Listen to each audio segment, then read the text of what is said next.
যারা বলে মাযহাব যদি ইসলামের কোনো বিষয় হতো তাহলে সাহাবায়ে কেরামদের মধ্যে মাযহাব হলো না কেন, রাসূল মাযহাবের কথা বলে গেলেন না কেন? আমি বলতে চাই এরা সাহাবাও চিনে না, মাযহাবও চিনে না। সাহাবাদের মধ্যে অনেক মাযহাব ছিল এবং রাসূলকে অবগত করা হয়েছিল, রাসূল সমর্থন দিয়েছিলেন। এর আর এক দুইটা প্রমাণ পেশ করে আজকের মতো কথা শেষ করি। রাসূল করিম সাল্লাল্লাহু আলাইহি ওয়াসাল্লাম একদল সাহাবাকে একটা যুদ্ধে পাঠালেন। ইসলামের ইতিহাসে যুদ্ধটার নাম বনি কুরাইজা যুদ্ধ। এই যুদ্ধে পাঠাবার সময় রাসূল তাদেরকে বলে দিলেন, তোমরা এত তাড়াতাড়ি যাইবা যেন গন্তব্যস্থলে গিয়ে আসরের নামাজ পড়তে পারো। তখনও এই সময়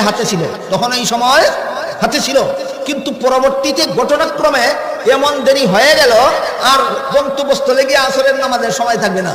এখন গন্তব্যস্থলে গিয়ে আসর পড়তে হলে নামাজ কাজা হয়ে যাবে, আর টাইমের ভিতরে পড়তে হইলে রাস্তায় পড়তে হবে। এখন এই সমস্যা দেখা দেওয়ায় সাহাবায়ে কেরামদের মধ্যে দ্বিমত হয়ে গেল। একদল সাহাবী বললেন,